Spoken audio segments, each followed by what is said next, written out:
نحمده ونصلي على رسوله الكريم اما بعد فاعوذ بالله من الشيطان الرجيم بسم الله الرحمن الرحيم رب اشرح لي صدري ويسر لي امري واحلل عقدة من لساني يفقهوا قولي. ابھی آپ نے جو صورتیں سنی ان کو معوذات کہا جاتا ہے. یہ وہ صورتیں ہیں جن کے ذریعے اللہ سبحانہ وتعالیٰ کی مدد، اللہ تعالیٰ کی حفاظت طلب کی جاتی ہے. ہم سب جانتے ہیں کہ انسان کوئی بھی ہو، بڑا ہو چھوٹا ہو، امیر ہو غریب ہو، طاقتور ہو صحت مند ہو یا بیمار ہو، ہر انسان اصلاً کمزور ہے اور اس کو اپنے آپ کو پروٹیکٹ کرنے کے لیے، اپنی حفاظت کے لیے مختلف طرح کے جو شر ہے اس کے آس پاس، ان سے بچنے کے لیے اللہ کی مدد چاہیے. تو رسول اللہ صلی اللہ علیہ وسلم پر ایسی صورتیں نازل ہوئی کہ جن میں ہر طرح کے شر کا احاطہ کر دیا گیا ہے اور پھر اس سے بچنے کا طریقہ بھی بتا دیا گیا ہے. انسان کے اندر مختلف طرح کے خوف ہوتے ہیں، کبھی وہ کسی چیز سے ڈرتا ہے، کبھی کسی چیز سے ڈرتا ہے. تو ان میں سے جو بڑے بڑے نقصان دینے والی چیزیں جن سے انسان ڈرتا ہے ان کا ذکر یہاں کر دیا گیا. تو اس میں ہم دیکھتے ہیں سورۃ الفلق. سورۃ الفلق شروع ہوتی ہے قل اعوذ برب الفلق، کہہ دیجئے میں پناہ لیتا ہوں صبح کے رب کی. فلق کا بیسک مطلب ہوتا ہے پھٹنا، دو چیزوں کا الگ ہونا. تو رات بھی جب رات کا اندھیرا چھٹتا ہے اور دن اس میں سے نکلتا ہے تو ایک طرح سے جب اردو میں بھی کہتے ہیں پو پھٹنا، اور یوں لگتا ہے جیسے کسی تاریکی کے پردے کو پھاڑ کر وہاں سے روشنی نکلنا شروع ہو گئی. اور ویسے بھی بیج کے پھٹنے کو جس میں سے پھر کوئی پودا نکلتا ہے، یا اسی طرح جتنی بھی چیزوں کی تخلیق ہوتی ہے وہ پھٹنے کے بعد ہی وجود میں آتی ہیں چیزیں، حیوان ہو، انسان ہو، نباتات ہوں. تو جب رب الفلق کہا گیا تو اس کا مطلب یہ ہے کہ جتنی بھی کریشن ہے وہ اللہ تعالیٰ ہی نے پیدا کی ہے، کیونکہ رب کا مطلب بھی ہوتا ہے خالق، مالک، مدبر، کہ اسی نے پیدا کیا، وہی ان کا مالک ہے اور وہی دراصل ان سب چیزوں کی پلاننگ کرتا ہے، کس کو کب تک زندہ رہنا ہے، کیا کھانا ہے، کیسے سسٹین کرنا ہے، کیسے کس چیز کو مینٹین کرنا ہے، یہ سب بھی اس کے علم میں ہے. تو جب ہم کہتے ہیں قل اعوذ برب الفلق، کہ وہ رب جس نے ہر چیز پیدا کی، گویا ہر چیز کا مالک وہی، ہر چیز اسی کے کنٹرول میں، تو ایک طرح سے ہم اس کی مدد لیتے ہیں کہ جس کے قبضہ قدرت میں ہر چیز ہے. لیکن کس چیز سے بچنے کے لیے ہم اس کی مدد حاصل کرتے ہیں؟ 4 چیزوں سے جو بڑی بڑی ہیں جن کا اس صورت میں ذکر کیا گیا. نمبر 1 من شر ما خلق، ہر اس چیز کے شر سے جو اس نے پیدا کی. تو جو کچھ بھی اس نے بنایا ہے اس میں فائدے کے ساتھ ساتھ نقصان بھی چھپا ہوا ہے.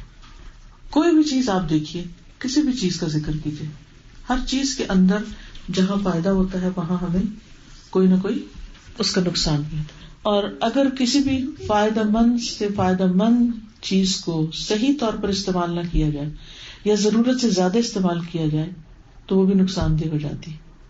یا کچھ چیزیں کچھ لوگوں کے لیے فائدہ مند ہوتی ہیں اور کچھ لوگوں کو نقصان دیتی ہیں. مثلا دودھ ہے، بہت فائدہ مند چیز ہے، کمپلیٹ غذا ہے. اگر کوئی شخص ضرورت سے زیادہ اس کو استعمال کرنا شروع کر دیتا ہے ڈیری پروڈکٹس کو، تو کیا ہوتا ہے؟ اس سے اس کو نقصان ہوتا ہے، وہ بیمار ہو سکتا ہے. اسی طرح کچھ لوگ ایسے ہیں جن کو ڈیری سے الرجی ہوتی ہے، وہ اس میں سے کچھ بھی نہیں کھا سکتے. تو ایک فائدہ مند چیز کے اندر ایک شر بھی پوشیدہ ہے. ضروری نہیں کہ وہ ہر ایک کے لیے، مگر کچھ لوگوں کے لیے بہت تکلیف دہ چیز ہے. اسی طرح کوئی بھی چیز آپ لیجیے، ہر چیز کے فائدے بھی ہیں اور اس کے نقصان بھی ہیں. دوسری چیز جس کا ذکر یہاں کیا گیا ہے وَمِن شَرِّ غَاسِقٍ، غاسق کے شر سے. غاسق کہتے ہیں، نبی صلی اللہ علیہ وسلم نے ایک مرتبہ حضرت عائشہ کا ہاتھ پکڑ کر چاند کی طرف اشارہ کیا اور فرمایا کہ یہ غاسق ہے، یعنی جب چاند نکلتا ہے اندھیرا پھیلتا ہے تو اس میں بھی بہت سا شر زمین پہ پھیل جاتا ہے، تو اس کے شر سے پناہ مانگو. اسی طرح آپ دیکھیے کہ ابھی سپر مون کے بارے میں لوگوں کے طرح طرح کے توہمات تھے اور خوف تھا اور ڈر تھا. تو ہمارے دین نے تو ہمیں 1400 سال پہلے ہی بتا دیا کہ اگر کوئی ایسی چیز ہو، تمہارے دل میں شیطان وسوسہ بھی ڈالے، خوف بھی ڈالے، تو تم اللہ کی مدد لے لو، اللہ تمہارے لیے کافی ہے. پھر وَمِن شَرِّ النَّفَّاثَاتِ فِي الْعُقَدِ، گروہ میں پھونکے مارنے والوں کے شر سے، یعنی جادوگروں کے شر سے. بہت سے لوگوں کو اس چیز کا بھی بڑا وہم رہتا ہے کہ ہم پر کسی نے جادو کر دیا ہے اور وہ اس کے بارے میں پریشان رہتے ہیں. تو اس سے بھی بچنے کا طریقہ اللہ نے بتا دیا کہ رب الفلق کی پناہ لے لو، اس سے مدد مانگ لو. کیونکہ کوئی کسی کے اوپر جادو کر ہی نہیں سکتا جب تک اللہ کا اذن نہ ہو، اور اگر کوئی کرے بھی تو اس کا نقصان دے ہی نہیں سکتا جب تک کہ اللہ نہ چاہے. اور پھر آخری چیز اس صورت میں وَمِن شَرِّ حَاسِدٍ إِذَا حَسَدَ، اور حاسد کے شر سے جب وہ حسد کرے. یعنی حسد تو بہت سے لوگوں کے دل میں ہو سکتا ہے، لیکن ہر حسد کرنے والا نقصان نہیں دیتا. لیکن کچھ حاسد ایسے ہوتے ہیں کہ جو آگے بڑھ کے دوسرے کو نقصان بھی دیتے ہیں. اس میں ایک نظر لگنا بھی ہوتا ہے، یعنی کسی کی طرف ایسی نگاہ سے دیکھنا کہ جس میں نفرت ہو یا پھر حسد ہو، دل کی جلن شامل ہو، انسان دوسرے سے خوش نہ ہو. تو ایسی نگاہیں بھی انسان کو تکلیف دیتی ہیں، نقصان دیتی ہیں. تو اس سے بھی بچنے کے لیے کہا گیا. تو آپ دیکھیے کہ کس قدر جامع دعا ہے یہ. اکثر لوگ ان میں سے کسی نہ کسی چیز کے وہم یا کسی نہ کسی شر کا ذکر کرتے رہتے ہیں. بیمار پڑ جائے تو، کوئی نقصان ہو جائے تو، جاب چلی جائے تو، انہی چیزوں کے گرد ہماری پریشانیاں گھومتی ہیں. اور یہ شر تو ہے ہی، اور ان سے نقصان بھی ہوتا ہے، اگرچہ اللہ کے اذن سے ہوتا ہے مگر ہوتا ہے. تو ان سے کیسے بچا جائے؟ اب آپ سوچئے کہ کوئی بھی چیز جو آپ استعمال کر رہے ہیں، کیا آپ کو پتا ہے کہ اس کے اندر کیا نقصان ہے؟ مثلاً پانی کی ایک بوتل ہے، جب ہم پیتے ہیں تو ہمارے دل میں تو خیال بھی نہیں جاتا کہ اس سے مجھے کوئی نقصان ہو سکتا ہے. لیکن پھر ہم کوئی ریسرچ پڑھتے ہیں کہ جی نیسلے کے پانی میں پوٹیشیم بہت ہے اور نقصان دہ ہے، تو اس کو پینے سے اوائڈ کریں، بوتل واٹر نہیں پینا چاہیے، فریش واٹر پیئیں وغیرہ وغیرہ. ہم دودھ پی رہے ہیں، ہم سمجھتے ہیں ہمیں طاقت آئے گی، ہمیں نہیں پتا اس کے اندر ہمارے لیے کیا نقصان ہے، کہاں سے وہ کیا چیز ٹریگر کرے. ہم میٹ کھاتے ہیں، لوگ طرح طرح کے فلسفے بیان کرتے ہیں، اس میں یہ نقصان ہے، اس میں یہ بیماری ہے، اس میں وہ. لیکن ہمیں کیا پتا کہ ہمارے لیے وہ بیماری ہے یا ہمارے لیے وہ ضرورت ہے ہماری، کیونکہ ہر ایک دوسرے سے مختلف ہے. ہم ایک دوسرے کو امیٹیٹ تو نہیں کر سکتے. ہاں ٹھیک ہے، کچھ سمٹمز کامن ہوتی بھی ہیں، تو ہمیں کیا پتا کہ جو بھی چیز ہم لے رہے ہیں ہمارے لیے بہتر ہے یا نہیں. کوئی گھر خرید رہے ہیں، ہم کوئی کپڑا خرید رہے ہیں، شادی کر رہے ہیں، بچوں کی شادی کر رہے ہیں، کہیں جا رہے ہیں، کوئی گاڑی خرید رہے ہیں. اب جن لوگوں کو گاڑی میں ایکسیڈنٹ ہو جاتا ہے، ان کی ڈیتھ ہو جاتی ہے، تو ان کو تو نہیں پتا ہوتا کہ یہ ہم کیا خرید رہے ہیں، اپنے لیے موت کا سامان خرید رہے ہیں. تو ہر چیز کا بظاہر فائدہ بھی ہے، لیکن اس کے اندر شر بھی چھپا ہو سکتا ہے. تو وقت سے پہلے تو ہمیں پتہ ہی نہیں چلتا کہ اس کا شر کیا ہے. بعض اوقات پتہ چل بھی جائے تو ہم اوائڈ نہیں کر پاتے، اس سے بچ نہیں سکتے. تو پھر کیا کریں؟ زندگی تو گزارنی ہے نا. اب ایسے تھوڑی رہ سکتے ہیں کہ ہم نہ پانی پیئے، نہ کھانا کھائیں، نہ کپڑا پہنے، نہ گاڑی خریدیں. کیا پتا یہ نقصان دے، وہ نقصان دے.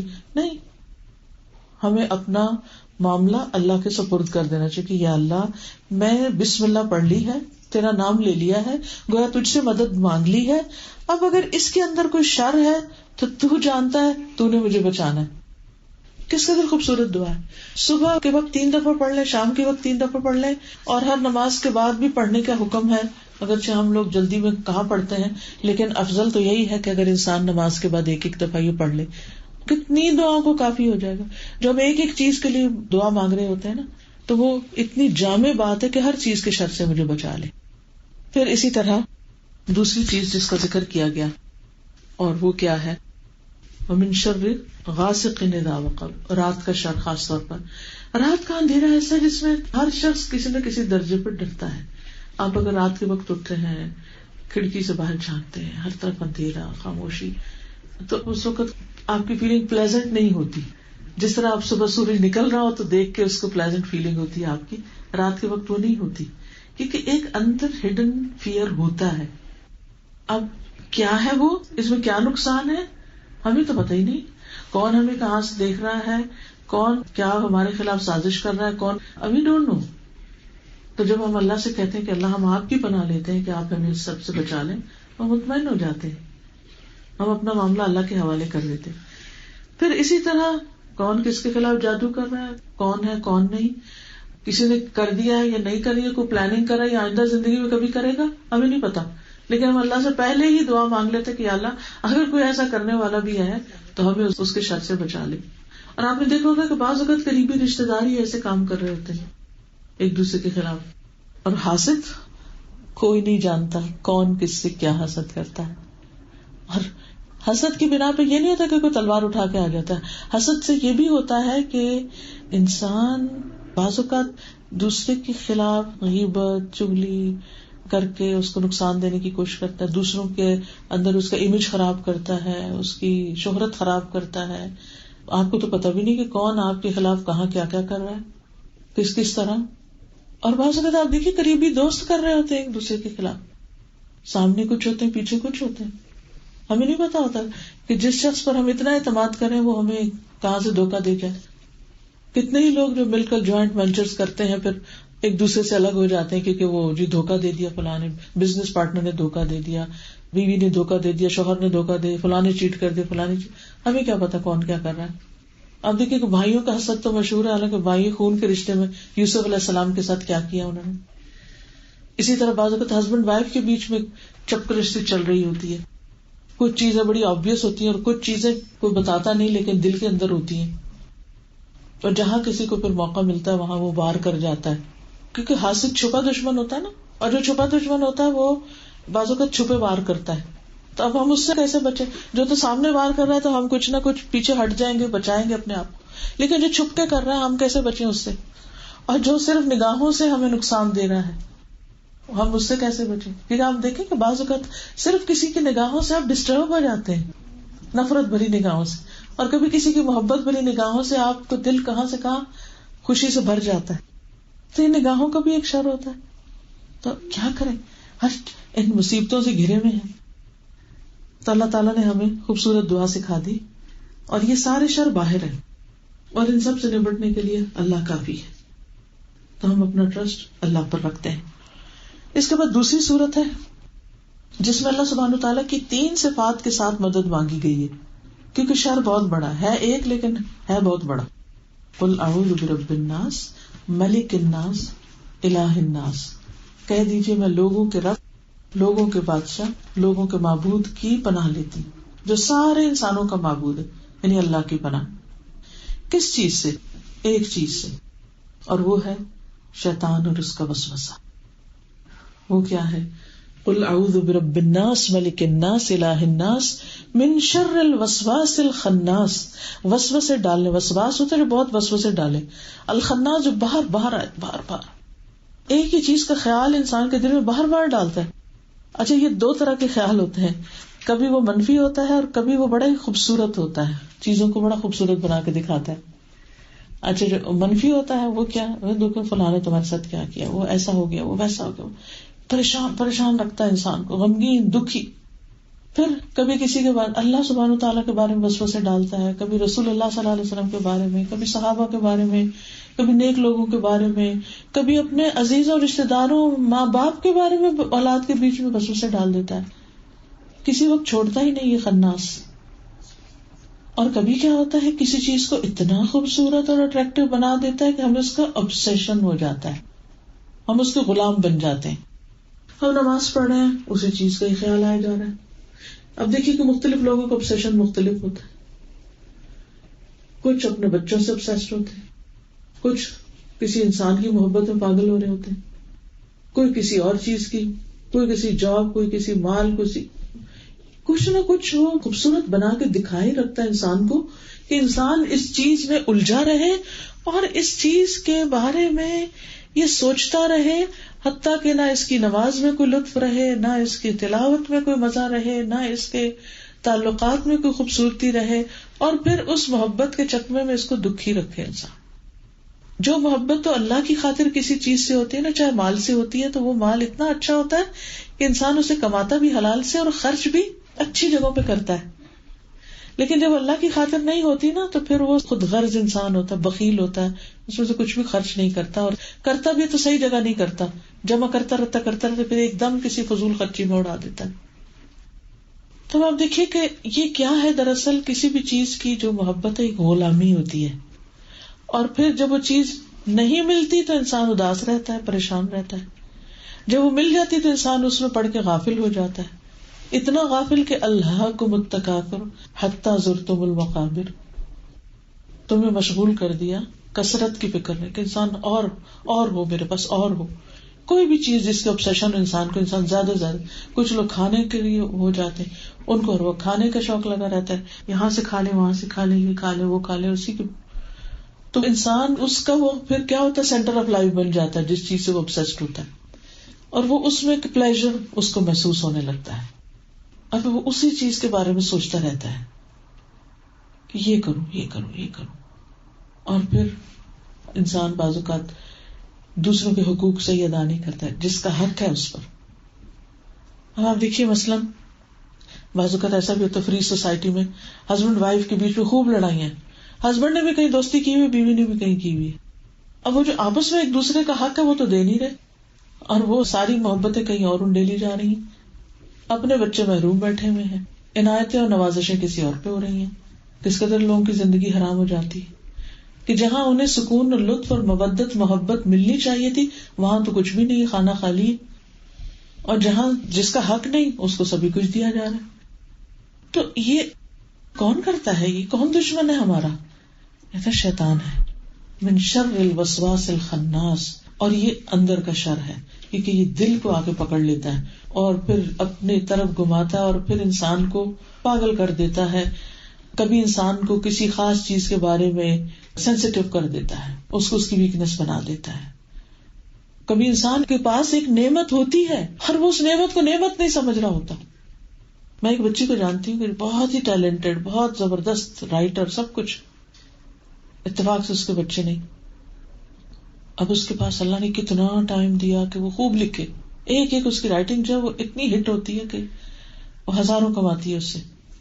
لیکن اب کیا ہے کہ وہ چونکہ بچے نہیں تو وہ یہ احساس دلاتا رہتا ہے کہ تم تنہا ہو، تمہارا کیا بنے گا تم، اور اس کو غمگین اور دکھی اور پریشان. اور وہ جو سارا وقت اس کے پاس ہے جس میں وہ ہو سکتا ہے اللہ نے اس کے خاص کام کے لیے پیدا کیا، بچوں کے لیے نہیں پیدا کیا. جیسے حضرت عائشہ تھی، ان کو اللہ نے بچے نہیں دیے.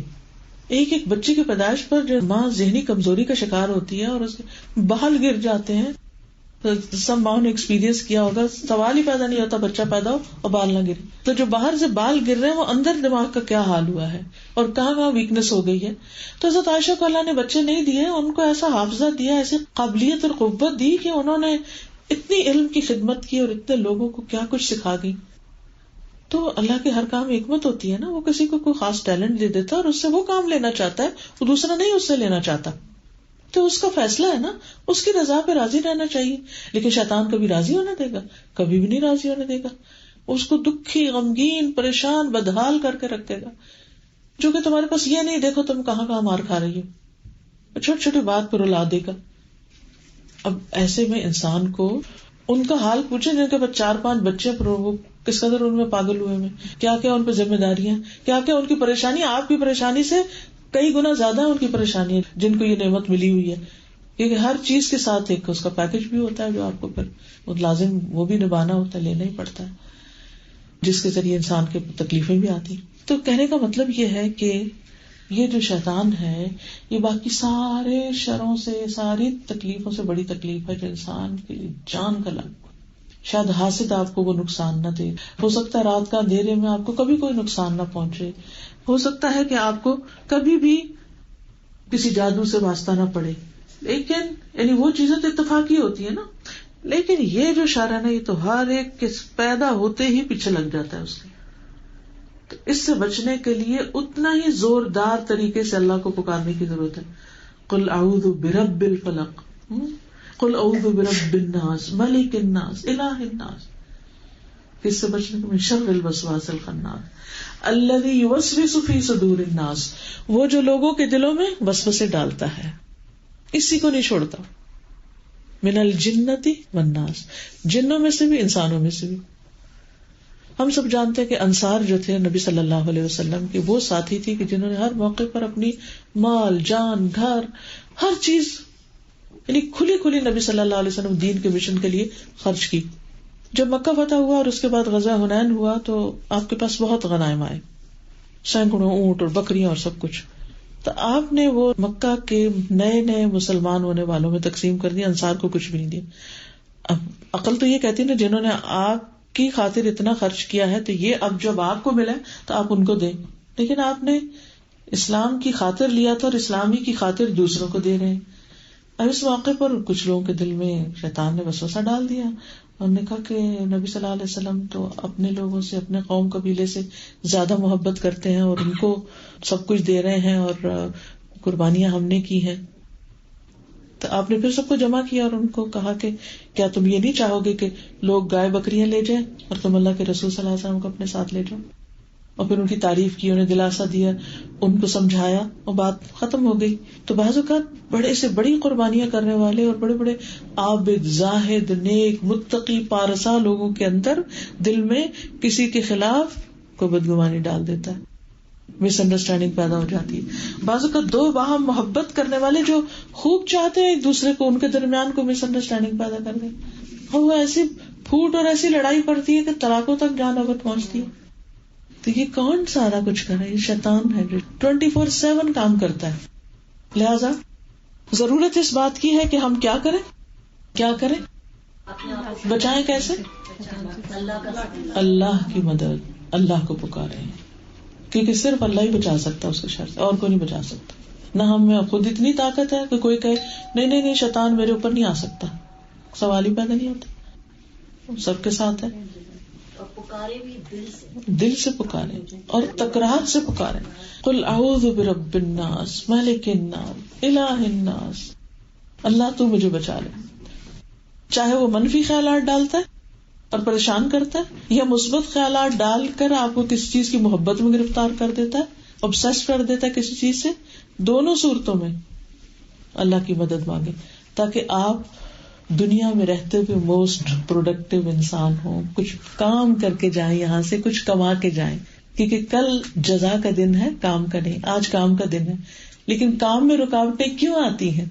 کوئی بھی کام، اچھا کام، کوئی اچھا کاز، آپ قرآن ہی پڑھنے لگے ہیں، گھر میں انڈیویجول عبادت کرنے لگے ہیں یا جا کے کسی کو پڑھانے لگے، کوئی قرآن کلاس آپ نے جوائن کی ہے، کوئی نیکی کا کام چھوٹا موٹا کوئی صدقہ خیراتی کرنے لگے ہیں، کیسی کیسی رکاوٹیں آتی، کیسی کیسی پریشانیاں آتی، انسان ہمت ہی ہار بیٹھتا ہے. تو ان سب چیزوں سے بچنے کے لیے ضروری ہے کہ انسان اللہ کی مدد لے، اور جب انسان اللہ کی مدد لیتا ہے تو کفا باللہ شہیدا، کفا باللہ وکیلا، حسبنا اللہ ونعم الوکیل، نعم المولا ونعم النصیر. تو صبح شام اس کو پڑھنا نہ بھولیے 3 بار، اور پورے شعور کے ساتھ پڑھیے. ہمارے پتہ کیا ہوتا ہے، غم پریشانی ایک طرف پڑی ہوتی ہے اور جو ہم ذکر کرتے ہیں وہ بغیر سوچے سمجھے کر رہے ہیں، ان کو کنیکٹ نہیں کرتے. اس کنیکشن بنانے کی ضرورت ہے. وآخر دعوانا الحمدللہ رب العالمین. سبحانک اللہم وبحمدک، اشہد ان لا الہ الا انت، استغفرک واتوب الیک. السلام علیکم ورحمۃ اللہ.